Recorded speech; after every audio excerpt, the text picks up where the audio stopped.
And so everything has to be bigger, greater, faster.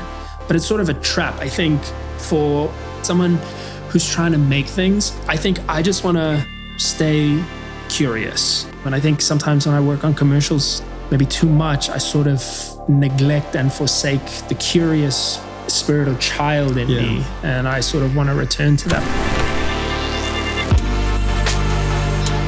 In this conversation, we have the pleasure of speaking to an incredible director, Salomon Ligthelm, a truly inspiring filmmaker who has been consistent in pursuing truth and meaning in his work.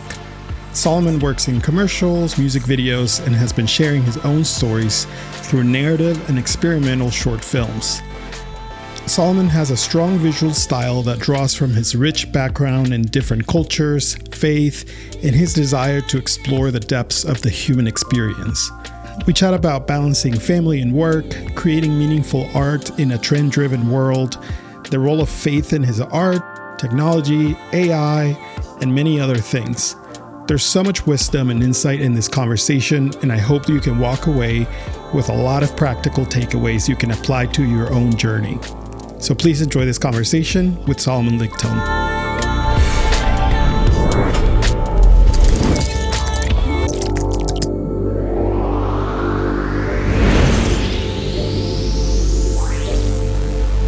I want to start just by saying thank you, because I've been following you for many years, since the 7D days and since the church days, me working at a church and watching your work. So it's great to kind of have seen your progression in your art, and then also to be able to just like hang and have you as a friend. So I'm grateful for you for that.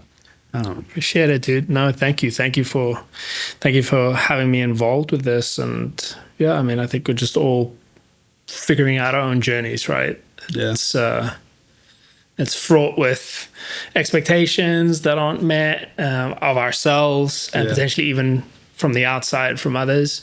But I think I'm learning to stay true to sort of what I feel really moved and inspired by.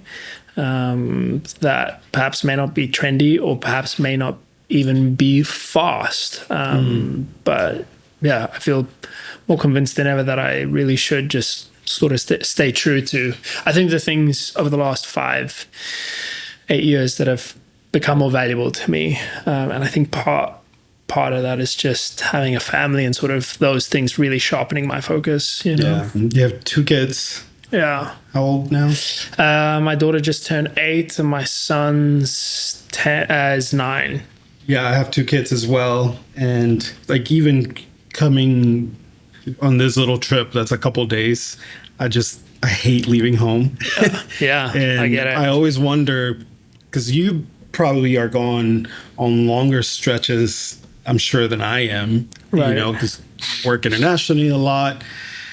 I guess a twofold question, like, how has being a dad and having, a family impacted your work?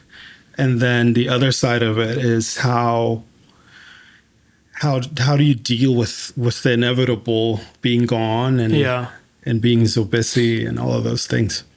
Yeah, I think, I mean, as someone who's trying to raise a family, but also someone who's trying to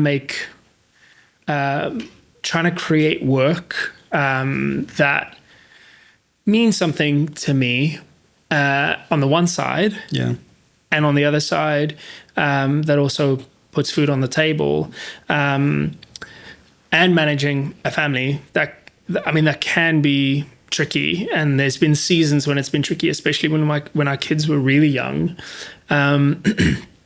And I try to make everything that I was working on from a commercial standpoint be the best it could ever be. But sometimes that gets really challenging when you're pushing really hard for something that you don't ultimately have all the control over, because there's a client that's paying for it. There's an agency that has to sort of be the middleman between me and the client. And I think in the early days of working, I was sort of like, I'm going to make this the best it can be, come hell or high water.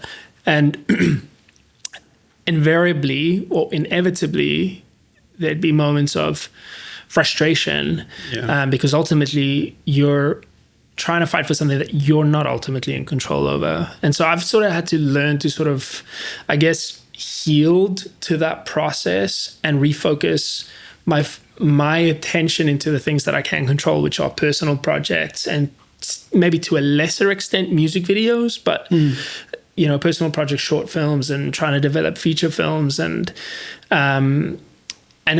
in that way I sort of siphoned my life into 3 areas: family, that I try and give all my attention to when I'm with them, then commercial work or commissioned work, let's just put it that way, and then personal work, which is sort of uncommissioned work. And having those boundaries be quite clear, just in terms of telling people, like, I'm not going to be available after 7, putting really hard boundaries on my family life, and then sort of like going hard when I'm on a commercial. I've learned that I need to try and not blend the lines between all of those too much. Otherwise, no one has any of my attention, full attention. Everyone's getting a fractured version of you. Exactly. And so my family even knows that when I'm on a job, like I'm on a job, and I can chat to them after I'm finished, but like during the day, they're probably not going to get a hold of me.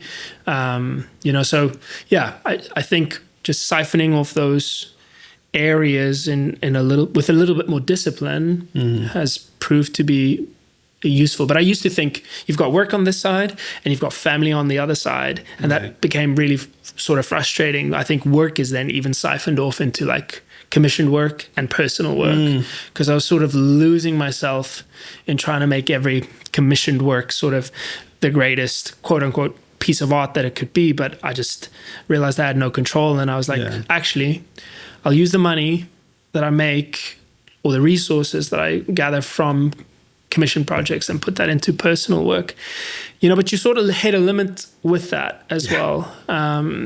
Because I did a short film a while ago, and it was 4 years worth of savings that I put into that project, and I've got more ideas than I have resources for. And sometimes that can be sort of frustrating, because I know there's stuff sort of sitting on a pile that sort of need to be created, or that I not need to, but like there's a want within me to sort of bring those to life, but they die a slow death because of a lack of resources, because I don't actually have the capacity to earn enough to make them. And I think part of what we're talking about is trying to find a way that that maybe there for me and others, there'd be ways to sort of bring those projects to life by engaging the community in a way that I don't think is currently happening with, or to the extent that I think we can maximize the potential of that beyond perhaps what other platforms are doing. Having that sort of compartmentalize those 3 things is really interesting, because it almost feels like you have sort of come to the realization that there's a bucket that isn't for you. It's what you do for work. There's a bucket that is for you, and it's your art, and it's your expression as an artist. Right. And that's an interesting realization. You said you've kind of come to that conclusion in the last few years, or? Yeah, I did. I think because I was getting frustrated that I couldn't. I remember when I started in commercials, the first commercial I did was an Audi commercial, and then everything that I saw was car. So, and I was like, but this is like, there's a part of me that really want to tell stories that feel more human and that feel more honest. And I'm not going to see this if I just keep saying yes to car work. And as good as I try to make a car work, or as much as I try and like bring humanity into it, it's just the sort of spots that I was saying, like I just couldn't. Yeah. So I did a short film / music video for this band called Daughter Medicine, but it wasn't commissioned. I just did it. Yeah. And asked the band, I think I was dealing with Universal. I just said to Universal, can I license the track so that I can have this out as a music video? And they're like, yeah, great. I did the same thing for Young Fathers for a music video that I did called Mr. Martyr. It was not commissioned. And I actually I did those projects around the same time, those two projects. I sent the treatment, before I did the music video to Young Fathers. They never replied. And I was like, well, I'm going to do it anyway because I really believe in the idea. It's sort of coming from a deep and true place, if I can put it that way. I'm compelled to make it. And I had the support of my production company at the time in Paris, and they helped me to make that. And then I sent the final product to the band, to the final film to the band, and they loved it. And the next video that they were working on their next album, the next video that they were doing, they asked me, they invited me in to pitch. And then I won the pitch, and I actually made an official video for the band. And then I've subsequently done that with Bear Cubs, a same thing. It was uncommissioned. I just reached out to the artist, Jack, and I said, can I make a video for you? He's like, yeah, but I've got no money. I was like, fine, I'll find resources to do it. And I made that. And the same thing for a music video called Aya, for this band called Aya, and the music video is called Easy. And all those projects sort of unlocked a different part of, they were personal. I felt like I was exploring something that I wanted to say or wanted to experiment with. So it served that purpose, which was great. But also then in the quote unquote commercial or commission space, there was now work coming in that resembled each one of those projects. So in a way, even though I wasn't thinking about it strategically, they unlocked another part of my quote unquote career. And I feel like now I've worked on commercials now for a little bit, and I haven't had the resource to kind of go back to the well and make some of these projects. And I feel like I really need to do that because I have a stack of them that's stacked up, and I really just want to go out and create again. But also, I think now, there is a tendency in general, Kanye's sort of great at this, to always do and he's always going to try and outdo himself. And so everything has to be bigger, greater, faster, but it's sort of a trap, I think, for anyone with, let me say, artistic inclinations. I don't want to call anyone an artist, but someone who's trying to make things. I think I want to stay curious. The people that really inspire me are old people that can still look at Malik. He's still chasing butterflies for his films. There's sort of a curiosity about the world, and I don't get a sense of him being ambitious, quote unquote. He's just so compelled by what's sort of inside him, and I really love that. That's sort of the spirit that I want to chase in my work, and the things that I do. And I think sometimes when I work on commercials, maybe too much, I sort of neglect and forsake the curious spirit or child in me, and I sort of want to return to that. But it's so easy to say that. You need resources as well to do that. I think at times I also want to simplify and just go, I'm just going to go make something with my buddies like I did back in the day. I want to return to a bit of that. Yeah. You touched on a few really interesting points. Two things you said. One was having that well, where inspiration comes from for you. And then the other thing was staying curious. Right. So with those are things that you have to cultivate constantly. Right. Both your curiosity and also that well, that kind of where the ideas come from. Right. Do you intentionally cultivate those Do you do things that you're like, man, I have to do this in order for that glass to stay full? Or I think for me at least, it's a little bit more intuitive. Like it's a little bit more, it happens sort of intuitively. I think the thing that is harder, like I've got, not clinically, I've got more like these bursts of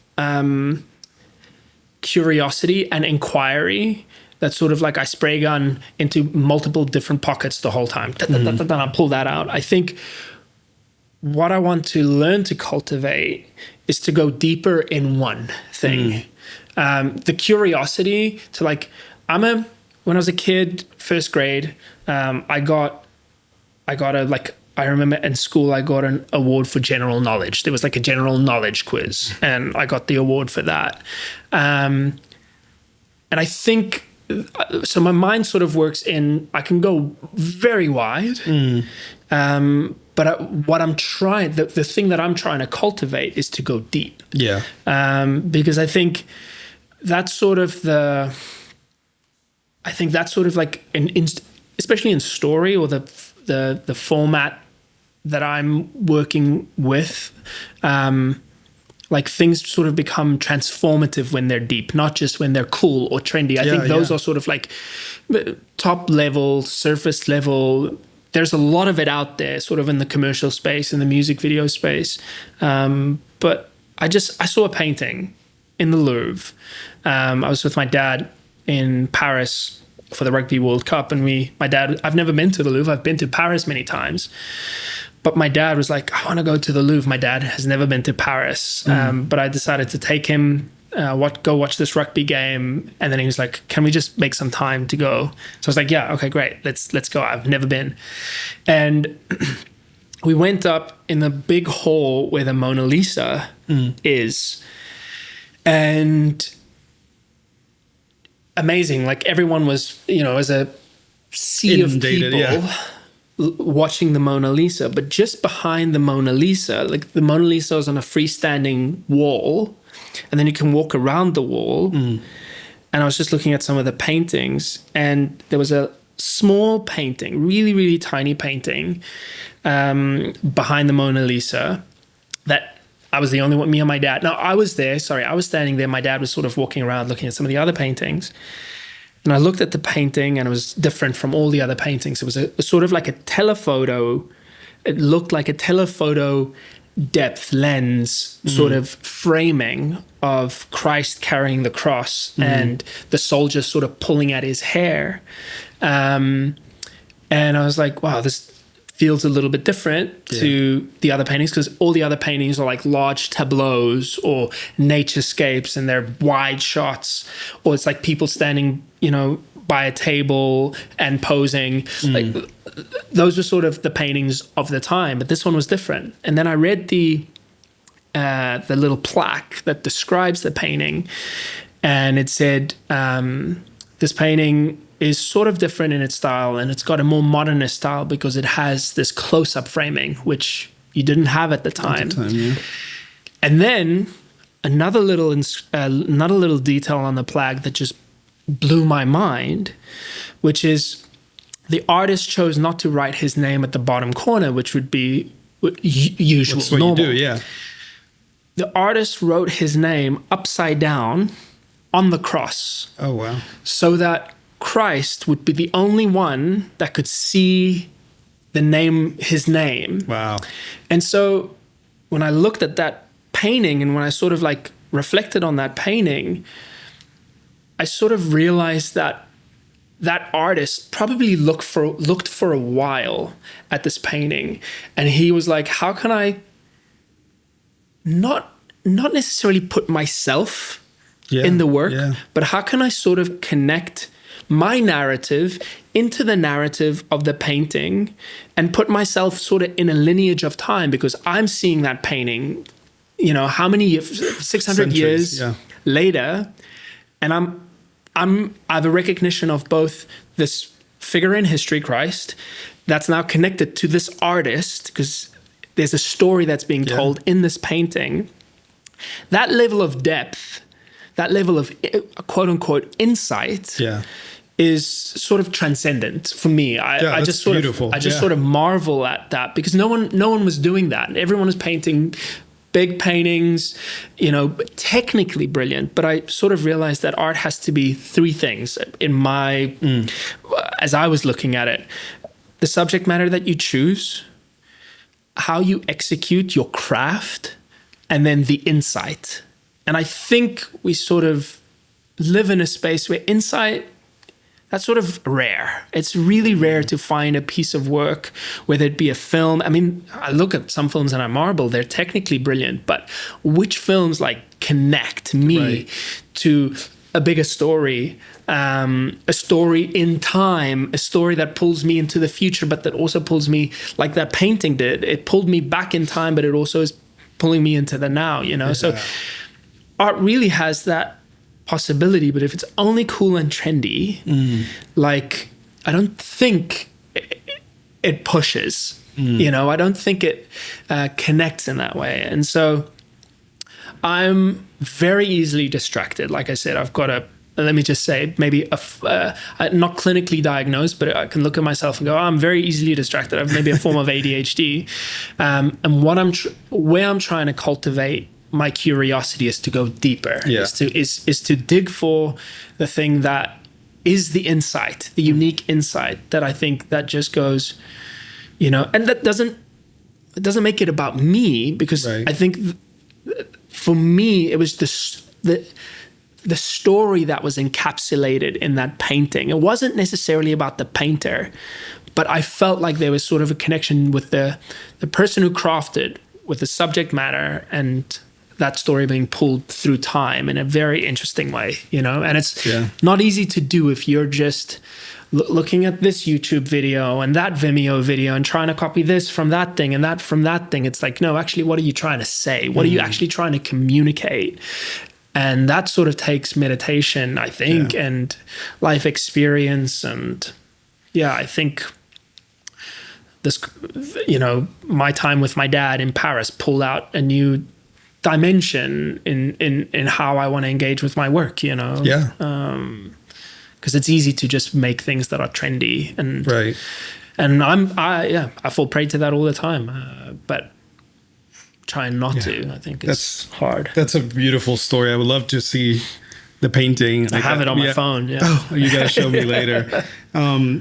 It made me think of I think it's a Fincher quote that he says that he wants to make films that he doesn't want to make films that entertain. He wants to make films that scar. Right. And I think it's such an interesting choice. Right. To say scar you, actually leave a mark. Right. That stays with you for a long time, and that's kind of the work that you're talking about and the work that you're pursuing. Is work that stays with you because it transcended just like the flashiness or the technique or whatever, which is, again, it's cool, but that's a very profound way to look at the things that you're making, is to think how do I leave a mark in people when they watch, but at the same time, you're thinking of it as I'm just making things for myself because I'm interested in them. Right. Because I have these stories that I want to tell, and it's like, because you can't control how people are going to respond at the end of the day. No. I like what Rick Rubin says. He talks about being a conduit and being a vessel, because I think sometimes when you make something and you stand back and you look at what it is, sometimes I can say, wow, I don't know where that came from. I really don't know how I stumbled upon that. Yes, maybe I turned over rocks a couple of times, and that's the practice. That's the dedication, is you have to turn over rocks. You have to turn over an idea so many times that something comes of it. But sometimes when you look at the final product, you go, oh, wow, I didn't even know that I had that in me, I would say. Not wow, that's so incredible, but faith for me and belief is a huge thing, because every time you step out on the creative journey of making something, it's an act of faith, by definition, because there's nothing before, and then you're going to set out and go and create and make something, and then there is going to be something, and it's going to be coming from you, and I think and from you, maybe even again, to steal the Rubenism, maybe is maybe you're just a vehicle. Maybe you're just sort of a conduit. And I think that's sort of what I'm over spiritualizing it. Just you know, and perhaps I am, but I think that's sort of the recognition that actually, like, when I've done work that I've been like proud of, I've at the same time also looked at it and go, I actually can't take too much credit for it because it really feels alien to me in a way, you know. But I want to be in that zone. The stuff sometimes that you labor over to control sometimes feel very precious, not in a good way, because they feel like you've sort of squashed them into a measure of perfection that sometimes you just sort of need to like be open and let things go. And I don't mean unplanned or not prepared, or I've been more surprised by the things that have, yes, they've been planned, but I've also allowed some space for what's the word, like flipping over a couple of times. Actually, I must say, it's very interesting to me that you say Fincher has said that, because I actually find Fincher's films incredibly entertaining. Yeah. Like when I say not like you know, a Michael Bay film, not like that. They're very cerebral still. They're very intellectual, but they're very entertaining. Like they're fabricated in a way. I could put on, there's a couple of films that I can put on, like Social Network. If it comes on, if I'm in a hotel or it just comes on and it's social, I can watch that. Every time I'll sit down, I'll be so engrossed in that film, and it will affect me while I'm watching it. But they're very watchable. But then there's other films that actually they're not as watchable. I can't watch them many times. I can maybe watch them once, but they last a long time. Yeah, it's like when I watched Incendie. Incendie is a great example. I was just like done. I'm like, I want to watch it again, but it just messed me up. Yeah, it's that, like, it's the films that sort of mess you up. Incendie for me is like that. Come and See is like that. Decalogue Episode 1 is like that. I just watched this film of Gods and Men. It's like that. Like they don't sort of titillate me. Yeah. Like they don't scare me. I don't laugh. But they sort of break my heart. They hurt you, yeah. They hurt me, yeah. They hurt you, and perhaps that's, you know, what he's talking about. But those films I can only watch once, but they last. Their effect on me is, you know, yeah, they have a lasting power. You know, there's another Rick Rubin thing where he talks about that you can't control what's going to happen with the work. You can't control anything. It's like you make the work, right? And then he says at that point, it's just an offering to God. That's an offering. It's the most beautiful. Yeah, it's the most beautiful. It's just, you just put it there, and it's but that takes a lot of work to come to that acceptance. Right. You know, if I make the work. Right. And I think if I think of it as maybe another medium, like maybe a painter, you know, feels like a type of medium where you could do that. I'm not a painter, so I don't, you know, a painter could look at me and go, "Are you crazy?" Yeah. But yeah, film, just maybe because there's so many elements that go into it and so much time and so much, you know, pieces. Yeah. It feels like it must be so hard to kind of develop that internal muscle where you can go, man, I'm going to pour my entire being into this thing, and then I'm just going to go. I completely agree with Rick Rubin, and it's sort of something that you have to remind yourself of, that it's an offering and I'm not in control of the outcome. So the product is not the thing, it's the process, which I really love philosophically, and I totally agree with that. I think the human part of it, that's sort of hard to silence, is that with so many other artistic practices, you're sort of doing it by yourself often. painter can sort of do that by himself. So the person he's maybe letting down is himself. Yeah, maybe it's an agent, maybe it's a gallery. Okay, I get that. I really do get that. With film, it's like there's no way to sort of just do it by yourself. Every time it's like an army of people, and you're trying to make your production designer, your DP, your wife that have sacrificed college fund for you to make this thing. You're trying to make everyone proud of the sacrifices that everyone has made in order to make this thing.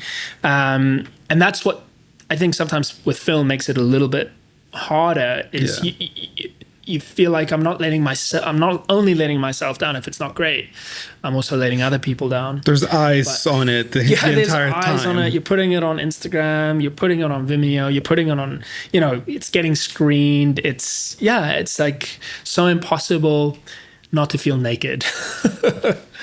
You just mentioned Instagram, and I was just thinking, okay, so we live our lives, or the perception of our lives is formed by an avatar that isn't real. Right.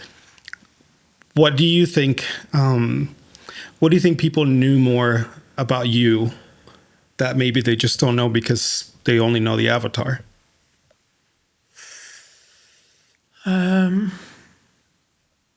Well, one thing that I think probably is true.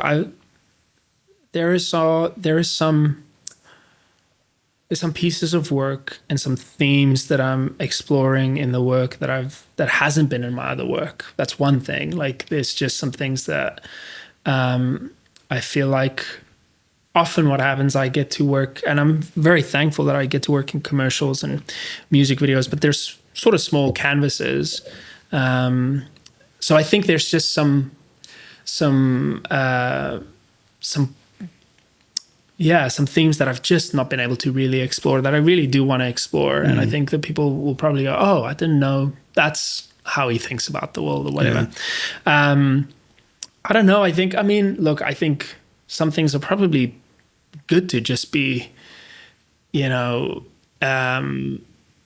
the realm of family and friends, things for them to know. I think sometimes we do sort of like overexpose ourselves online.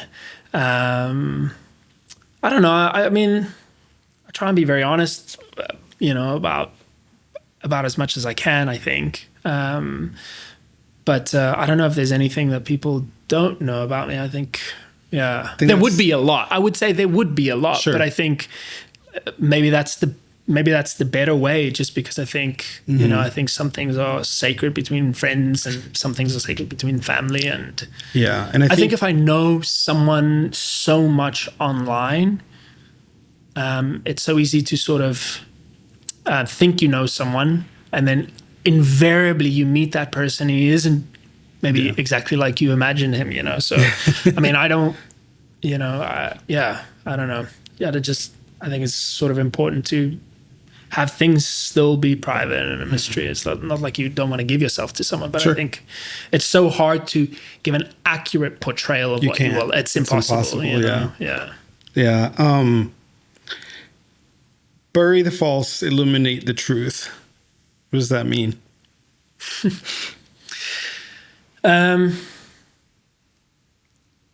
Look, I think I've grown up in a religious household where things are black and white. As much as my parents, I think, try to provide me with a great sense of who I am, like in their eyes, but also in a cosmic sort of sense. I think you still grow up in a world of binaries of black and whites. But I think as I've grown up, having kids, I think we live sort of in a very, I would say, sort of truth agnostic space. Truth is so malleable at the moment, and increasingly so. I mean, you just look at what's happening in the news, like narratives. It's hard to know what narratives are true. I think what I'm trying to look for isn't sort of truth with a big T, like not a self-important truth, but I think I'm just trying to go after stories that to me sort of has a humanistic but also like spiritual truth. And that's, I mean, it's super hard to define. Right. But I think for me, it's because truth is a big thing to try and encompass in this. I think it's the value of family. It's the value of our relationship to the things that we can't control. It's valuing pain and suffering as a vital and integral part of the human experience. And I've learned so much from the things that have been most challenging to me have also been the most revelatory, and have made me grow. And yeah, it's hard to define, but I think that's, I have that in all my treatments. I think that's just sort of where I want to explore with the stories that I want to tell. I don't want to sort of fall into the trap of just, again, I mentioned it before, but what is trendy? If I look at, maybe I can give an example. If I look at someone like Malick, if I look at someone like Tarkovsky, I feel like they were after something truthful in their work. Even Scorsese, and that's sort of where I want to scratch, Yeah, I mean, who knows if I'm ever going to be able to do that, but in the small ways that I approach my own work, I'm inspired by those people. I'm also inspired by someone like Rodney Mullen, right? Like, and maybe this is a way to explain it. It's like when the limelight's off, when no one's watching, when you're not doing it for relevance or fame, are you still doing the thing? And that's what I think Terrence Malick does. That's what, my favorite skateboarder, Rodney Mullen, does. He goes out and he skates, I think from like 2 a.m. to 6 a.m. in the morning when no one can watch him because he just wants to get better at the thing that he's doing. So there's sort of like a purity, a truth in his expression that I really love. And I know this all sounds maybe quite philosophical, but yeah, those are the things that I want to explore in my own process. Yeah. I think it's true because like when I hear Scorsese speak, for example, like just the way he speaks of the art form, it's just like this man is so in love with the art form and stories, and it's like a little kid. Yeah, and that's not. He's like old, and he's got who knows how many films left in him. Right, but he talks about it with such joy and passion, and he can't believe he gets to do this at the age he's it's just so inspiring to see like that level of passion. That's the same thing for me with Rick Rubin. Malick, more in his approach to the work. Scorsese, his passion. Rodney Mullen. There are a couple, Nick Cave. You just listen to these people talk about the thing that they do, the thing it's a spiritual thing for them. It's like it's somehow connects. They realize that what they're doing is more than commerce. It's more valuable than just, this is what I do to make money. No, this is essential. Like this is essential to my sort of expression as a human being. And that's what I love about Rick Rubin. He sort of demystifies the sort of celebrity aspect of it, and sort of goes, we all have that gift. We all have that. But when I say demystify it, he's taking it away from the gods, the celebrities, and he's saying we all have that capacity to create sort of within us. And then he sort of mystifies it again, because he says, he sort of speaks about it in transcendent sort of language, which I think is beautiful, because I think we are sort of in a relationship, what I would say is just the transcendent unknown, God, whatever, that's sort of the source of our creativity. And I think when we're really good conduits, like things can sort of flow from without us, or from within us to the out. And yeah, I want to be more awake to working like that.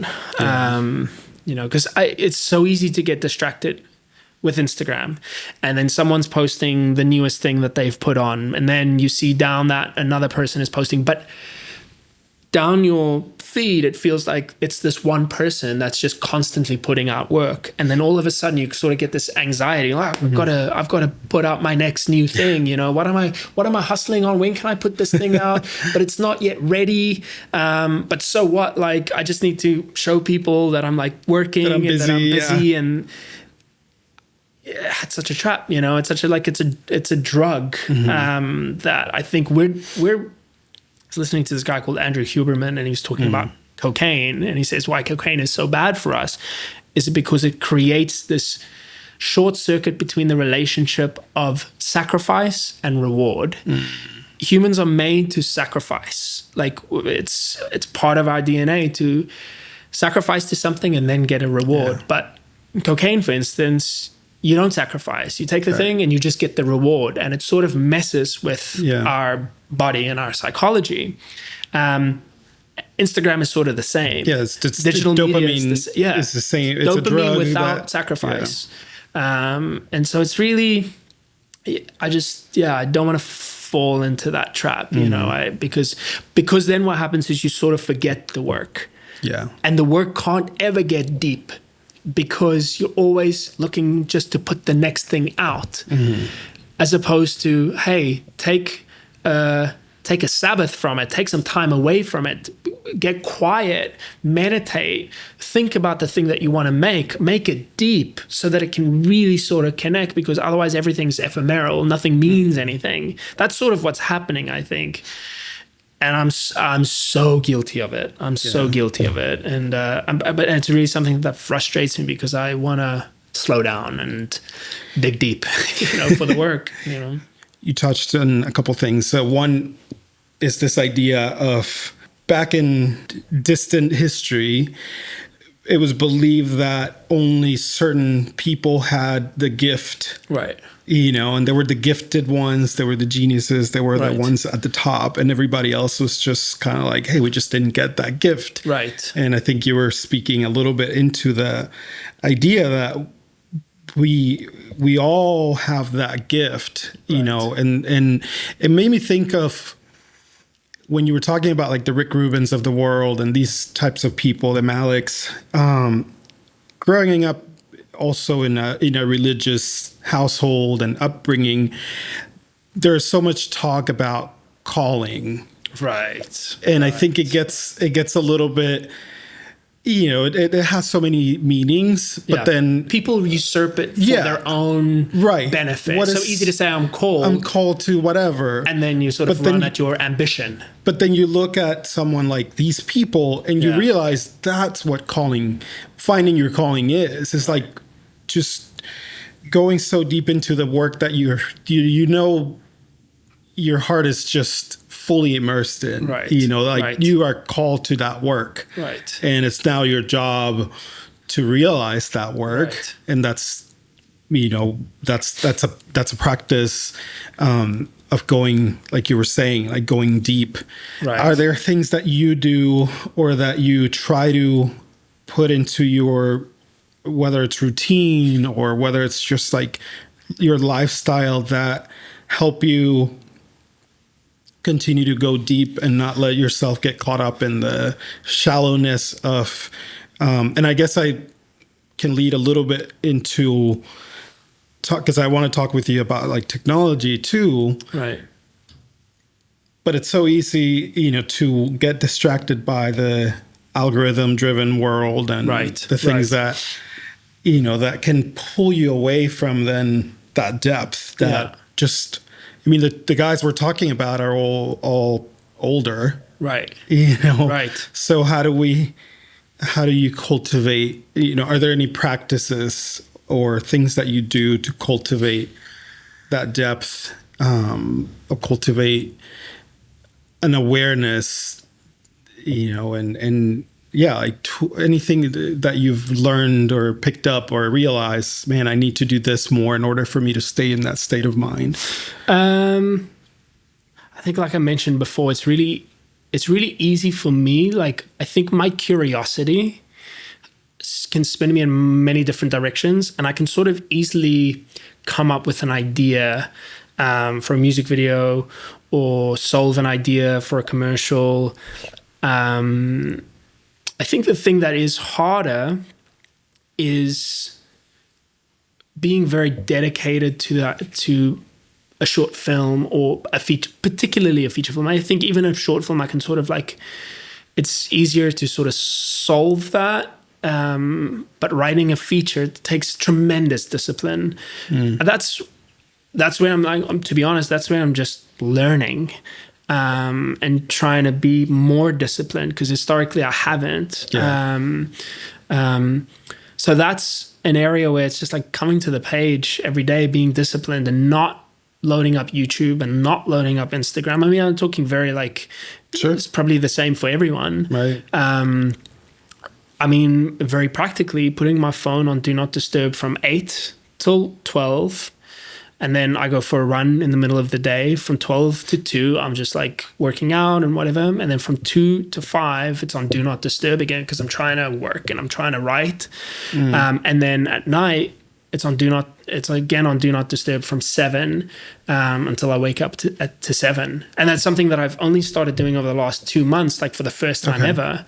But I think it's like the idea of switching off notifications as a way to get distracted. And it's like, again, it's like notifications are gateway drugs to the hard drugs of getting lost, So trying to just silence those and not allowing myself to get distracted. There's always sort of internal distraction. Oh, I had this thought, let me go research that thing. Sometimes I discount what's sort of inside. I think we have a lot of like stuff that's lying dormant inside, but when we're distracted, those things lie dormant. Yeah. Your voice lies dormant. It's like what's inside, your unique way of seeing the world is lying dormant because you're distracted. Yeah. And that's something I'm realizing. Like, there's some things that I feel like, you asked me before, what are the things you feel like people don't know about you? There's a lot of things I know about myself, but the people will never know about me if I continually get distracted. Yeah. Right. Yeah, because you won't get to channel that through your art. And it's not like, oh, I just wish they knew this about me. I do think there are some gifts that my parent left me about value and about who I am. Like, again, I think a lot of people are trying to answer the question of who I am, where do I get my value from? That I think my parents left me some of these things that I want to explore in films, and they sort of wrestle with, I guess, existential sort of questions, but the vehicles with which I can explore that is it's a comedy here, and it's a sci-fi thing, a sci-fi film that I want to make there. They all sort of look at the prism of like our value and where we get our value from in different ways. And I don't think I've really explored that. I've done that in very small ways with You Will Not Have My Hatred or some other films, but I want to cultivate. I really want to cultivate, and I've started to do that. A practice of writing and not getting distracted, so that I can dig deeper as opposed to just so I'm working on this music video or this thing. And it's easy to do those things now. I've cultivated the muscles to work on music videos, and not easy. I mean, there's still definitely a lot of challenges in that, but the challenge of the bigger canvas, I haven't really explored. I always think about it in this way. A commercial is like a postcard size canvas. Like, you can write something on it, but what are you going to have of yourself on it? Not much. A music video is like an A4 sheet. You might, break a little sweat from that, but probably not even. A short film is like a big canvas, and maybe you break a little bit of sweat on it. Then like a feature film is like a house, and painting the whole house. You break sweat, maybe some tears, maybe there's even some blood in that, you know, like that's just canvas size difference. Like how much of yourself, the way you see the world, the way you think about things, can you put in an A4 little commercial? You can put a lot in, but not nearly as much, obviously, as a feature. And I'm not saying the one is easier or more difficult or better. Or even better or worse. I'm just saying they serve different purposes. Yeah, there's ideas that shouldn't be a feature just because... Exactly. Yeah, because you can at some point maybe make them a feature. Yeah. And the commercials are so valuable because you learn a lot about... you learn a lot technically, and you learn how to work with people, and you learn how to... this is such a bad word, but you learn the politics of working with people, or maybe it's the just how to deal with people and sort of build a vision together in a commercial environment where the stakes feel really high and the stakes are really high to everyone involved. And to still sort of get your vision across, like that's a very unique skill that will come in handy when you're working on features, you know? So, I mean, I haven't worked on a feature, so I can't say, but I mean, it's definitely helped me navigate interpersonal dynamics. You talking about people, and I was, when you said that, I was curious because you grew up in different places, and then you've traveled a lot, worked around the world.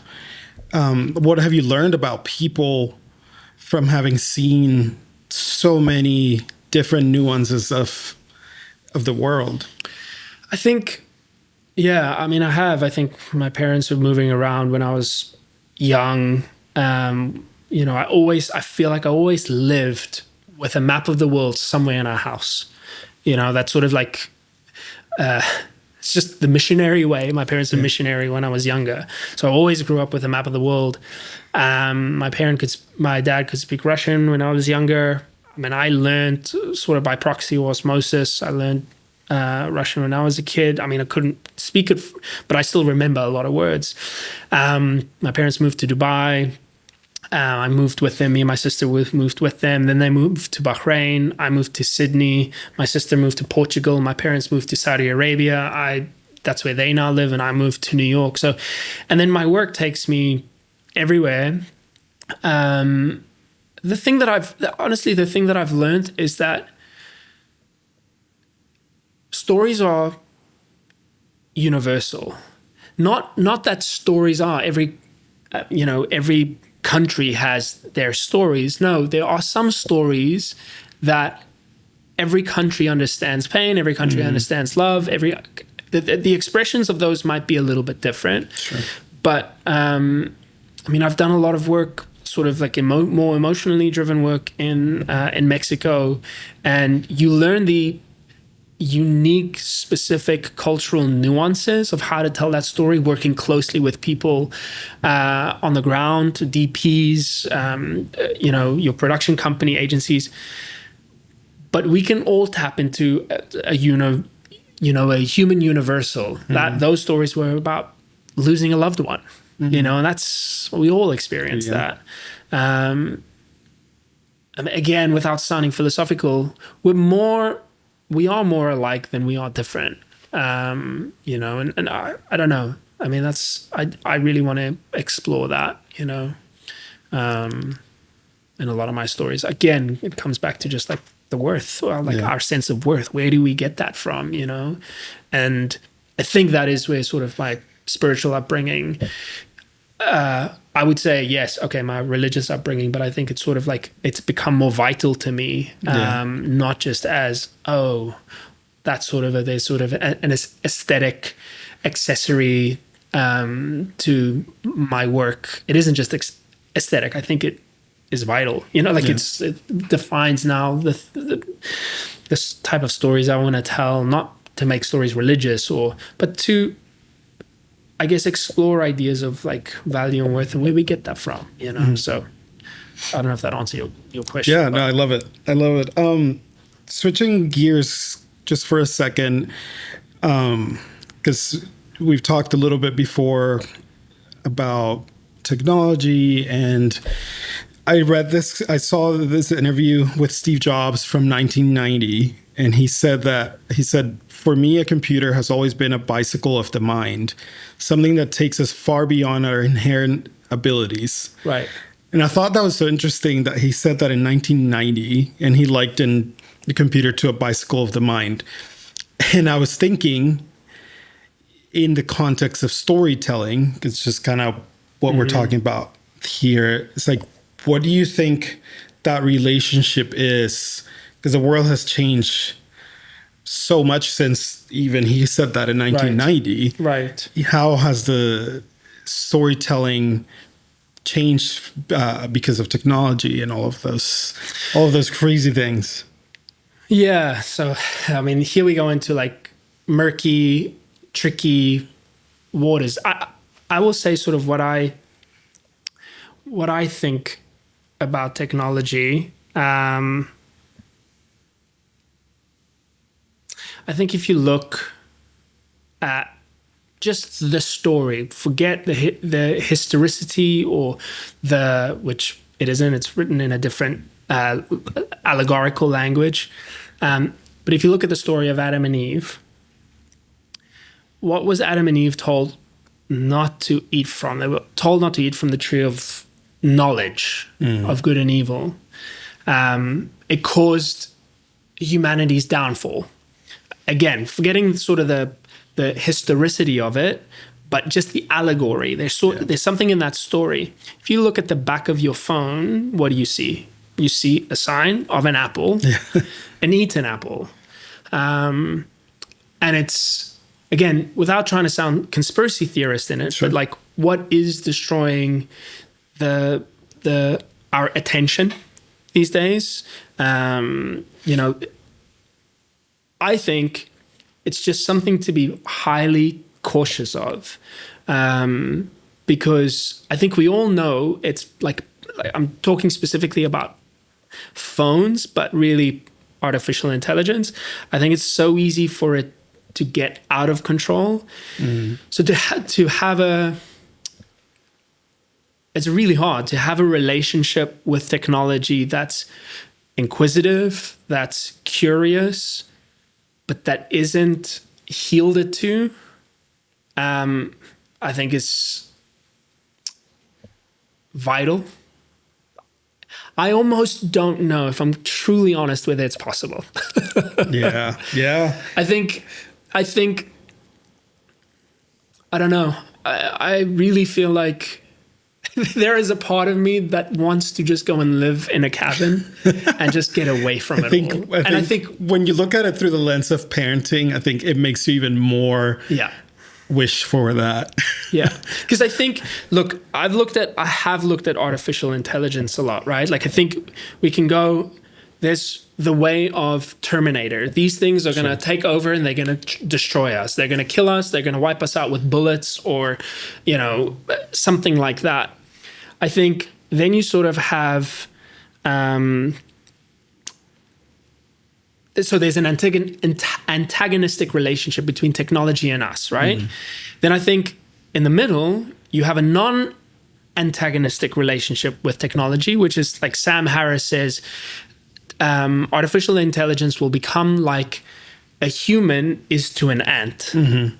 You don't step on it intentionally. You're not trying to destroy it, but it has just become so much more advanced than you. Take the analogy of the bike, right? Yeah. We're driving the bike, but soon we're sort of heading to a point where that bike drives itself and that bike grows in size. And then who knows, if there's no one driving it, what that bike will do. Yeah, it doesn't need. So that's second sort of analogy or second vision, I guess, of what the future could be. Then I see sort of a third vision, which is the Neuralink vision. We sort of become symbiotic or bionic with technology. You put the thing in your brain, you now have access to the same intellectual capacity that the machines do. You took a bite of the fruit of knowledge at that point. You sort of become godlike. But like, what's the end goal of that, right? So now we compete and we sort of become godlike. Elon Musk says we get to decide what we want to do. And so he sort of paints a future of a utopia. We get to do everything we want to do, and we relegate the important tasks to machines. Again, I go back to Andrew Huberman, who talks about the shortcuts to dopamine and not having any sacrifice in our lives. Yeah. That's sort of the picture that Elon Musk paints, is we just get to do what we want to do. We don't have to deal with the easy tasks. We don't even have to deal with the hard tasks. Yeah. Like, right. The repetitive task will get taken care of. Exactly. The boring things. But what that looks like is WALL-E. Right. Remember WALL-E? Oh, yeah. Like, everyone's in virtual reality and we all get fat. Yeah. And we lose our meaning. We lose our sense of like, we have to sacrifice to something, right? Like, that's why I also love like the spiritual practices, because I think the idea of sacrifice and pain, like, it's easy to just say that. When you look at the world in pain, you go, oh my God, how can you even say that? But I think in small doses, we all have to go through that. It's kind of the way we learn. It's also where we find our meaning from. And I think if we're not careful, technology takes that away. Social algorithms take the sense of pain away. They're positive feedback loops. Right. So we're getting the things that we want, and we're just scrolling, and it's constantly reinforcing the things we want to see, And I think that has a very, very detrimental effect on young kids today. Because they don't know how to deal with things that they don't want, So I really, there's a sort of an existential part of me, just having looked at this, that I go, technology actually, I mean, self-discipline is really hard. But I want to make films that deal with technology, but to sort of wrestle with these things, because I think if I look at my kids, I just don't want them to get addicted. And my son is already addicted to video games. Mm-hmm. He's not addicted to the algorithm of social media yet.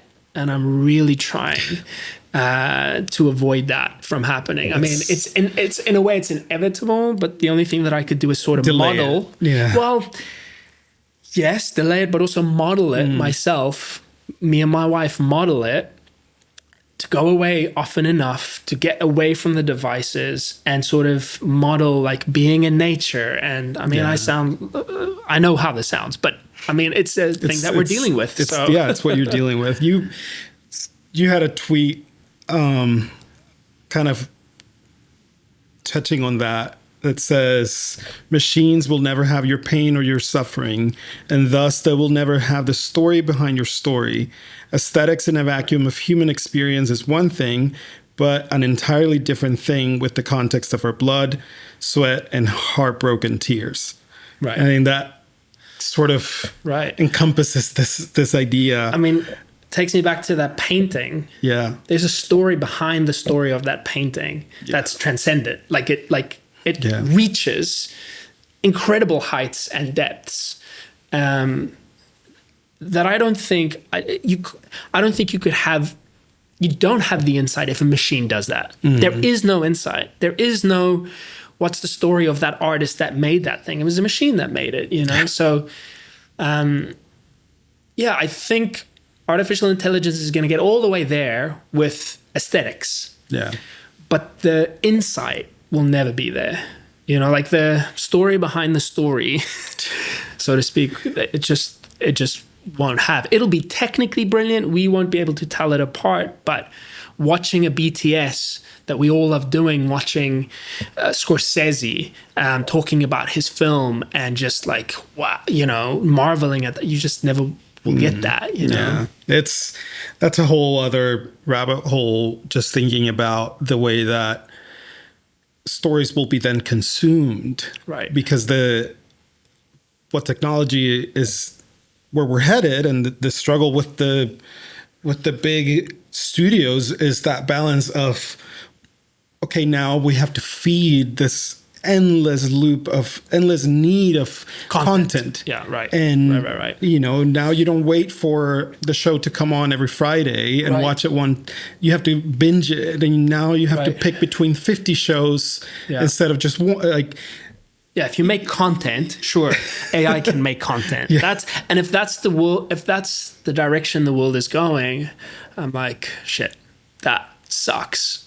Because if the world is just content, yes, AI can do that. If we hold out for films, like if we value and keep prizing films and the story behind the story of films, then there'll always be a space for us. But if the world is just going towards content, then I don't know. Yeah. Then that feels like a more post-apocalyptic world where only a few artists are still holding out, trying to make things that are true, versus everybody else is just like, no, this is the world now. This is the world we live in. Yeah, look, I don't want to sound like I'm not. I know a lot about artificial intelligence. I use ChatGPT. I use Midjourney. Like, I'm not I don't isolate myself from that. The more I look at it, the more I go, shit. Yeah. You know? Yeah. I look at it and wonder, yes, wow, like, where are we going? But like the curve, the Moore's Law curve or the Kurzweil curve is very scary. And we're sort of still at that point of inflection before things really change. Yeah. But now things are going to happen exponentially. And our biology is not made... We don't know how to deal with exponentials. We don't understand that. And things are going to change so fast. That I think I'm just looking at it and going, wow, awesome. What's happening in medicine? What's happening? Like, I just today I saw this amazing thing that AI did. Like, they found these pieces of charcoal in Italy years ago, and they realized that in the pieces of charcoal there's writing in them. I don't know how they realized it, but they can't open the pieces of charcoal because it'll just break. Right. So they found a way to sort of scan the depth of this rock. To scan the depth of the rock, to sort of do a tracing through it, and to unroll that papyrus or animal skin and read what is in that piece of rock. You know, it's been fossilized because apparently it was like Vesuvius or one of the volcanoes instantly sort of charred that scroll. But artificial intelligence is being used to decipher what is written, to essentially learn the language and sort of decipher. So there's like students trying to do this. So artificial intelligence is amazing. There I go, I marvel at what it can do. And it's great right now. But on the longest term horizon, I get a little bit fearful. Yeah. Only because I look at what invisible artificial intelligence in the form of algorithms, what it's doing to us, what it's doing to my kids, what it's doing to me right now. And it's very scary, you know? Yeah, I think it was Mark Anderseen or somebody that I heard talk about that exponential curve. And he said, you know, the last 100 years, we advanced because of technology more than we many times more than we did in the last 1,000. Right. The next 30 years, we're going to advance more than the last 100. Astronomically. But when you start compressing those timelines, there's also a lot that happens with diseases, with wars, with things that you kind of can't take out of the equation and just go, we'll just take the good things of that exponential growth. Right. And that's this part of that scary scenario of, now we have to face that compressed timeline in order for us to sort of reap the benefits or or we're advancing at a rapid rate, but then, you're dealing with a whole lot of other things in that. Yeah. Again, takes me back to why I want to tell the stories that I want to tell is because I think what it's, at least the thing I'm trying to do, I think, is trying to sort of put the nucleus of human life back in its place. And sometimes it'll use a story of about artificial intelligence, like Off-White, or there's another one, Augustine, that I'm like working on, that deals with artificial intelligence. But I don't have the view, and I'm sorry to say, but I don't have the view of Gareth Edwards, who I massively respect, who did The Creator, that artificial intelligence is on the whole probably going to be good for us. I think there's a lot of things we'll benefit from, sure. But I think if it's massive corporations that are in charge of it, that are using it for money, it's going to be really hard for us to deal with it. Like, they're not even willing to make some of the sacrifices and changes to like Facebook and Instagram, so that we're better off mentally. And they're trying to suppress all that information. I mean, I don't know if you've seen the AI dilemma or the social dilemma, and then the AI dilemma came out. They just released a new one. I can't remember what it's called, but I mean, the warning signs are there, you know? Oh, yeah. Well, they haven't even come to any type of regulation on social media. Yeah. Well, So no government, sort of like the US government, they couldn't get 50 governors together to have this conversation. It took Elon Musk such a long time before he could convince Biden and Kamala Harris to have that conversation. They've obviously now had the conversation, but it was only when ChatGPT 4 came out that people were like, oh my God, this is real. We're sort of, again, reality is now being challenged, because now, I mean, you can, this is why I come back to like illuminate the truth. I put out a post the other day about all these celebrities that was working with Meta and recreating their likeness, doing scans of their likeness, and then basically making multiple versions of themselves that generate themselves more income. But those people aren't real. And you think about what's happening in Israel and Palestine, people are like losing their lives, but these celebrities can sort of like make more versions of themselves, but they're not real. It's like, we don't know we're not increasingly not going to know what's truth and what's reality anymore. And people are going to make gazillions of dollars doing that, you know? So there's a lot of fertile ground in our stories to sort of explore and sort of remind ourselves of who we are. And I love those stories. I really love those stories, and those are the stories that if I get the opportunity, I would love to tell, you know? Yeah. Well, this has been super fun.